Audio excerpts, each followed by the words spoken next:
Սիրելի հայրենակիցներ, հասարակությունը հենց այսպես է դեգրադացվում, երբ որ քաղաքականության մեջ նոր որ տնող մարդիկ միանգամից իրենց վերագրում են մի ամբողջ 136 տարվա քաղաքական ուժի վերաբերյալ սուտ եւ այլանդակ սուտ, եթե լավ էլի եք ասում, ուրեմն այլանդակ սուտ տեղեկություններ տարածելով փորձել ներկայացնել իրենց վերջին օրերի սրբերի տեսքով, երբ որ հենց իրենց կառավարման ժամանակահատվածում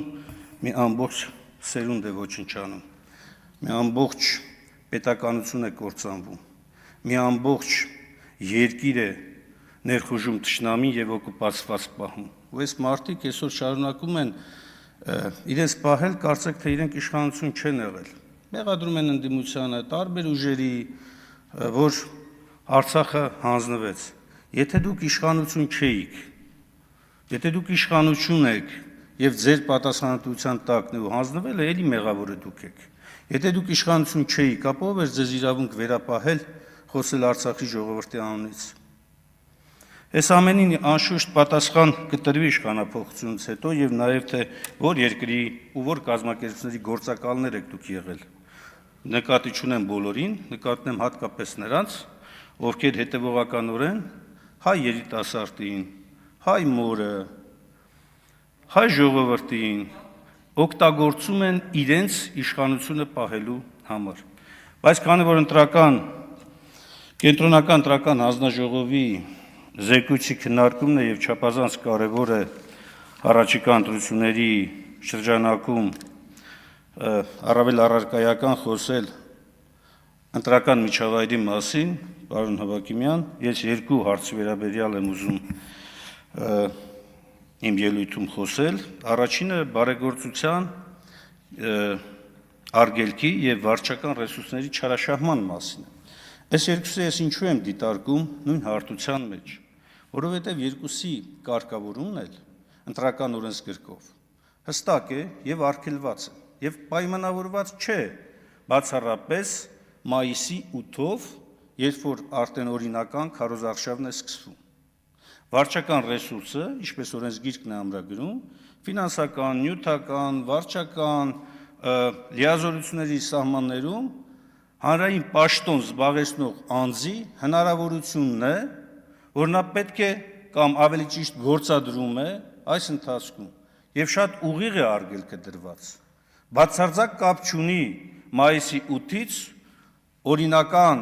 քարոզարշավի հետ։ Ամսի 8-ից հետո ընդամենը խոսքը հետեւյալի մասին է, որ բոլոր ռեսուրսները պետք է հավասար հասանելի լինեն, բայց բոլոր դեպքերում արգելվում է դրա չարաշահումը։ Հիմա երբ որ դպրոցի ուսուցչուհին, տնօրենը որևէ կերպ ենթարկվում է ճնշման,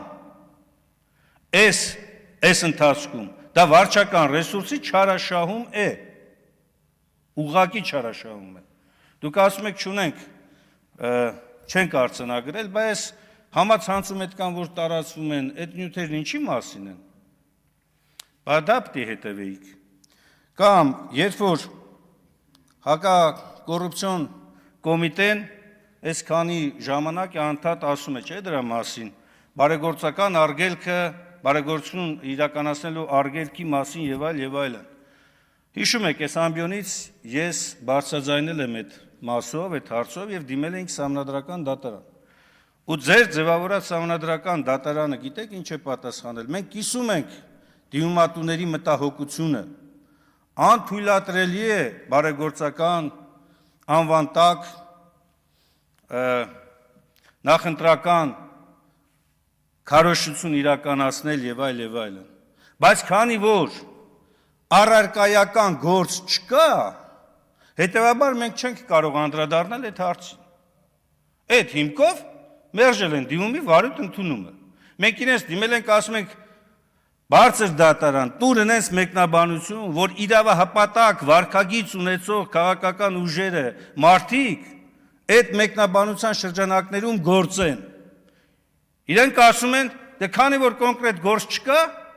Հետաբար չեն քննում այդ գործը։ Խնդրեմ կոնկրետ գործերը։ Հիմա է քննելու։ Ոչ, չեն քննելու։ Հակառակը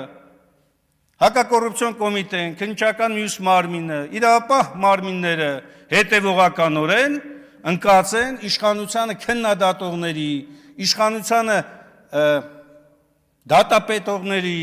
հետևից եւ փորձում են ամեն կերպ մի բան գտնել։ Տելևիզոր կլնի անունը դրած,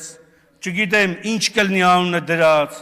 ամեն մի անվանումներ կպցնելով ամեն ինչ կարող են անել։ Սա է իրականությունը։ Սա իրավապահ մարմինների վարքագիծը այս օրերին խայտառակություն է, ուղղակի խայտառակություն, երբ որ հսկայական ոստիկանական գվարդիան ուղեկցում է կառավարության ղեկավարին, երբ որ դա վարչական ռեսուրսի չարաշահում չի, պարոն Նովակիմյան, օրենքն ասում են ընդամենը հատուկ պահպանության ենթակա անձանց այն կանոնները, որոնք որ ուղեկցման ընթացքում կարող են լինել,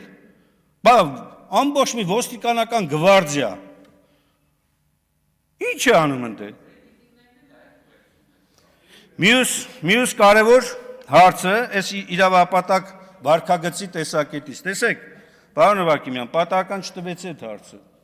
դուք ասում եք, չափազանց կարևոր է, որպեսզի հայտարարագրման, թափանցիկության կանոնը լինի, այո,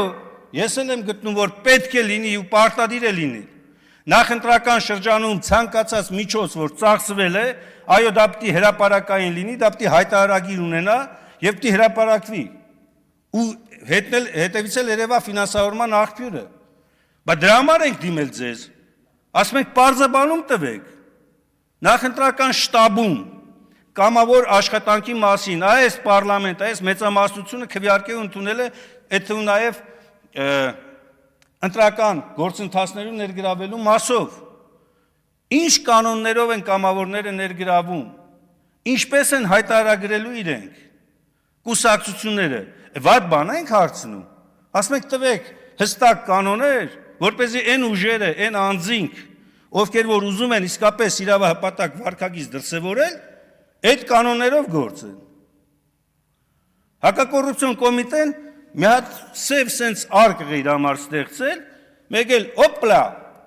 մեկի նկատմամբ ներկայացնում մեղադրանք, եղբայր, հրապարակի, քո կանոնները հրապարակի, որպեսզի մարդիկ անակնկալի չկան, եւ նրանք, ովքեր որ հակաիրավական վարքագիծ դրսևորելու մտադրություն ունեն, հասկանան, որ անխուսափելի է պատասխանատվությունը։ Իսկ նրանք, ովքեր ուզում են իրավահպատակ վարքագիծ դրսևորեն, իմանան, որ այս ձևով շարժվելով իրենք խնդիր չեն ունենա։ Բայց դա ձեռք չի տալիս։ Ես նկատում եմ իշխանությանը, ոչ, իրենց ձեռ է տալիս սև արկղում պահել բաներ, որ ցանկացած ժամանակ անակնկալ մատուցեն։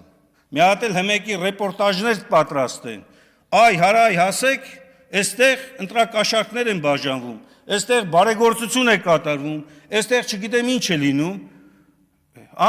Ամենամեծ ռեսուրս տիրապետողը իշխանությունն է։ Իշխանությունը ինքն իրանից պիտի սկսի։ Եթե իշխանությունը ինքն իր համար սահմանափակում չի դնում, ոչ բարոյական,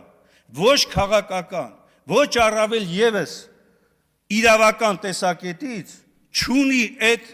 իրավունքը պահանջելու դիմացինից։ Իսկ իշխանությունը դնում է այդպիսի պահանջ իր առաջ։ Դուք այսքան ժամանակ տեսել եք, որ իշխանության որևէ ներկայացուցիչ ազատվի աշխատանքից, այս ընթացքում ընտրողների նկատմամբ ճնշում գործադրելու։ Այսինքն չի եղել։ Ամոթ է, որովհետև այնքան հայտնի դեպքեր կան, համացանցնել է լծված, գոնե օրինակի համար ելեք ասեք, այ տեսեք այս մեկը սխալ է արել, պատժել ենք։ Ես բերեցի ուսուցչի օրինակը, այն ուսուցչին, որ ազատեցիք աշխատանքից։ Ձեր մասին չեմ խոսում,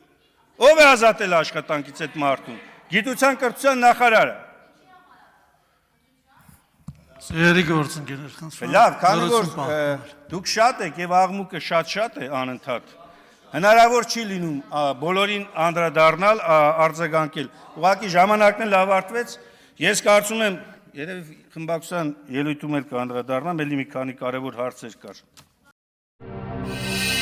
Բաժանորդագրվեք Արմաթ մեդիայի ալիքներին սոցցանցերում։ Հետևեք մեզ նաև Արմաթ մեդիա AM կայքում։